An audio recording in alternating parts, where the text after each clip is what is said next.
우리 모두 바뀔 수 있고 성장할 수 있다는 것, 한계를 얼마든지 깨뜨릴 수 있다는 것을 받아들이는 것이야말로 고정관념에서 해방되어 한계 제로의 인생으로 접근하는 첫 번째 법칙이다.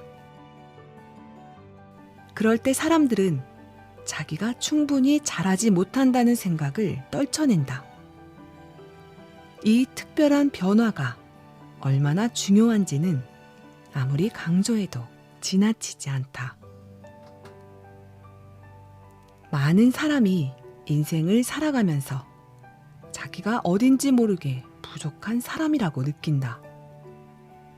대개는 교사나 직장 상사, 혹은 슬프게도 부모나 다른 가족 구성원의 언행 때문이다. 자기가 충분히 잘하고 있지 못하다고 느낄 때는 실수와 실패가 자악의 채찍이 된다. 자기 자신을 부정적으로 바라보고 스스로를 한계 짓는 생각이 잘못된 것이라는 점. 어떤 변화도 가능하며 어렵고 힘들어 쩔쩔매고 실패하는 것조차 뇌를 성장시킨다는 점을 깨달을 때 우리 내면에서는 힘이 불끈 솟는다. 두 번째 법칙은 힘들어서 쩔쩔매고 실패할 때 우리 뇌가 발달한다는 사실을 깨닫는 것이다. 실패를 바라보는 두 가지 시각이 있다.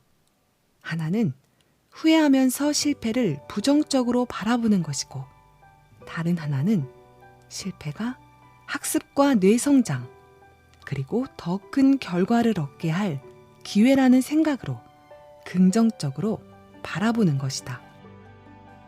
나는 실패를 통해 얻을 수 있는 긍정적인 결과를 날마다 생각하면서 실패를 희망적으로 바라보는 훈련을 한다.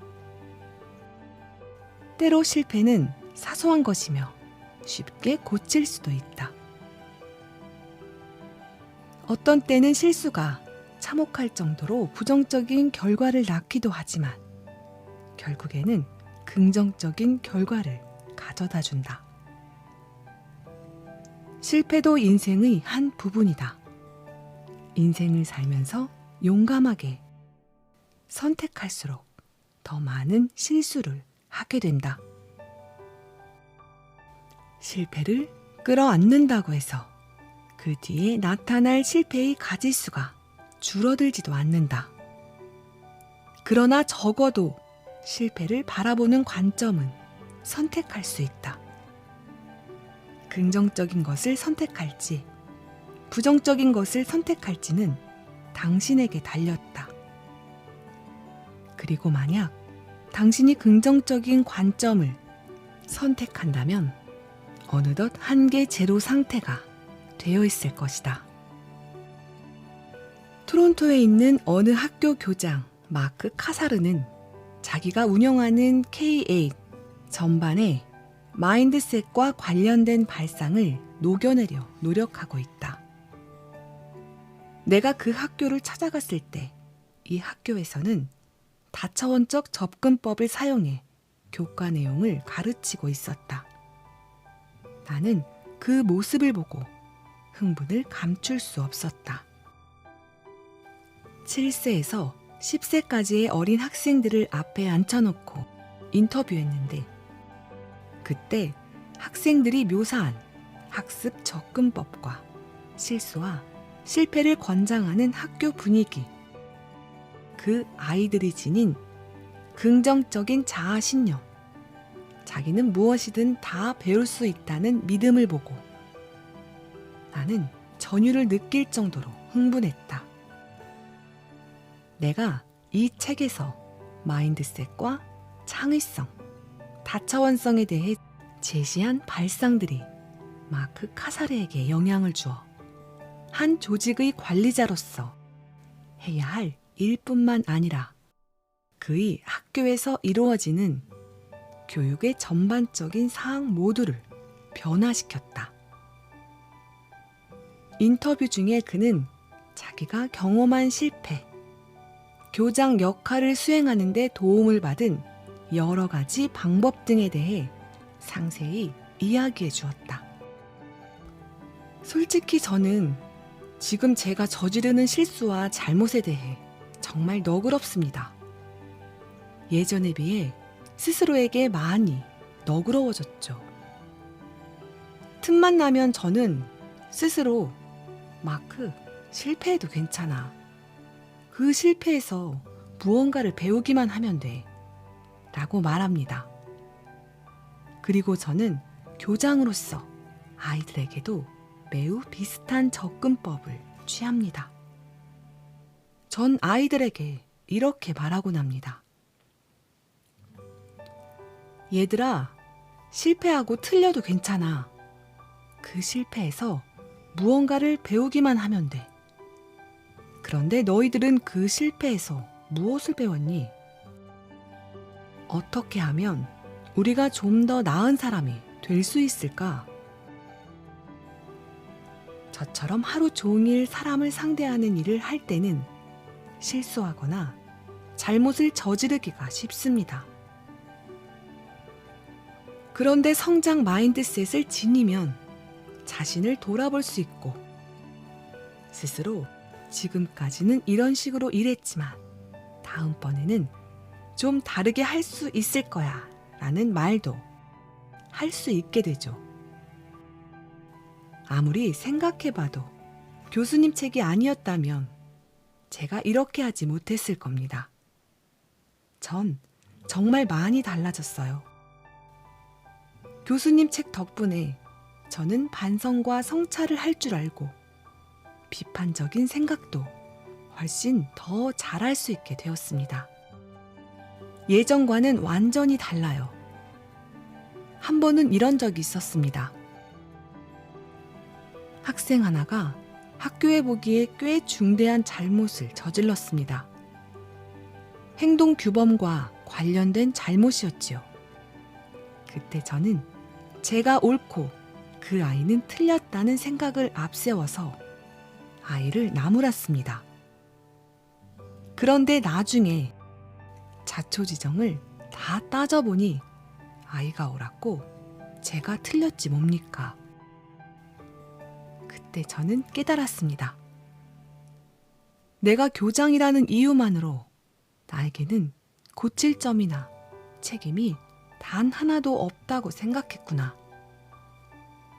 아무리 높은 자리에 있는 사람이라도 비난의 책임을 면제받을 수는 없는데 말이야. 저는 바로 그 학생에게 가서 이렇게 말했습니다. 알고 보니 내가 잘못했더구나. 내 말이 맞았고 내가 틀렸어. 다음에 또 이런 일이 일어나면 그때는 내가 더 잘 처신하마. 그저 내가 한 행동을 되돌아보는 것 하나만으로 저에게 엄청난 변화가 생긴 겁니다. 마음이 바뀌면 더 유연하고 유동적이며 적응성이 뛰어난 사람이 된다. 길을 가다 커다란 바위를 만나면 그 바위를 돌아가는 길을 새롭게 찾아낸다.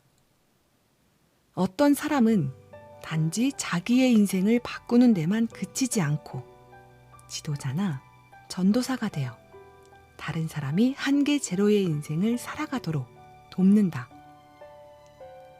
심지어 어린아이조차도 자기 주변에 있는 사람에게 새로운 뇌 과학을 알리려고 애를 쓴다. 시온 아처는 행복의 특권에서 한계를 설정하는 잘못된 신화를 모두 몰아내라고 말한다. 많은 사람은 자기가 더 열심히 일하면, 더 나은 일자리를 가지면, 완벽한 동반자를 만나면, 10kg만 살을 빼면 지금보다 더 행복할 거라 믿는다. 그러나 연구 논문에 따르면 이것은 잘못된 생각이다. 사람들은 긍정적일 때 더 동기부여를 받아 일에 잘 몰두하며 창의적이고 생산적으로 일하는 경향이 있다. 아처는 행복은 성공의 연료이지만 성공이 행복의 연료일 수는 없다라고 했다. 이제 독자에게 마지막 조언을 전하려 한다. 그것은 힘든 노력과 실패를 포용하고 위험을 무릅쓰라는 것. 사람들이 당신의 앞길을 가로막도록 내버려두지 말라는 것이다. 장애물이 나타나면 지금까지 취했던 것과는 다른 접근법을 취해서 그 장애물을 피할 길을 적극적으로 찾아라.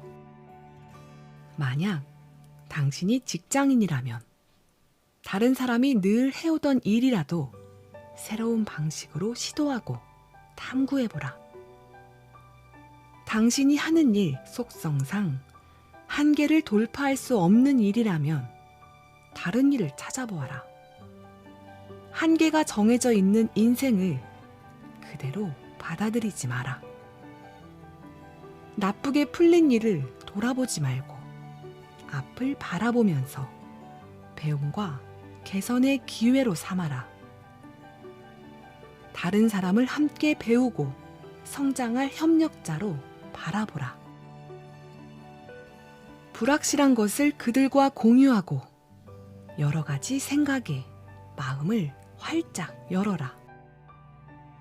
만약 당신이 교육자나 회사 관리자라면 학생들이나 동료들이 당신을 어떻게 생각하는지 알아내라. 생각하고 바라보고 일하는 방식 하나하나를 소중하게 여겨라. 문제 해결의 가장 아름다운 부분은 다차원성에 있다. 이것은 수학, 예술, 역사, 경영, 운동, 그 밖의 모든 영역에서 너무나 중요하다. 단 하루만이라도 한계 제로 접근법을 가지고 살아보라. 단 하루만 해봐도 차이를 확실히 알 것이다. 다른 사람이 한계에 갇혀 있다면 당신이 풀어주어라. 당신이 그 사람들의 인생을 조금이라도 더 낫게 바꾸어 놓을 수 있다는 것을 명심하라. 이럴 때 그 사람들은 또 다른 이의 인생을 바꾸어 놓을 수 있다. 이렇게 변화가 널리 퍼져나간다. 인생에서 우리가 언제든 별을 딸 수 있음을 아는 것보다 더 중요한 것이 있을까? 없다. 때로는 성공하지 못하겠지만 괜찮다. 우리는 새로운 여행을 시작함으로써 언제든 도움을 받을 수 있으니 말이다. 그 여행에서 당신은 진정한 한계 제로의 삶을 완성할 수 있다.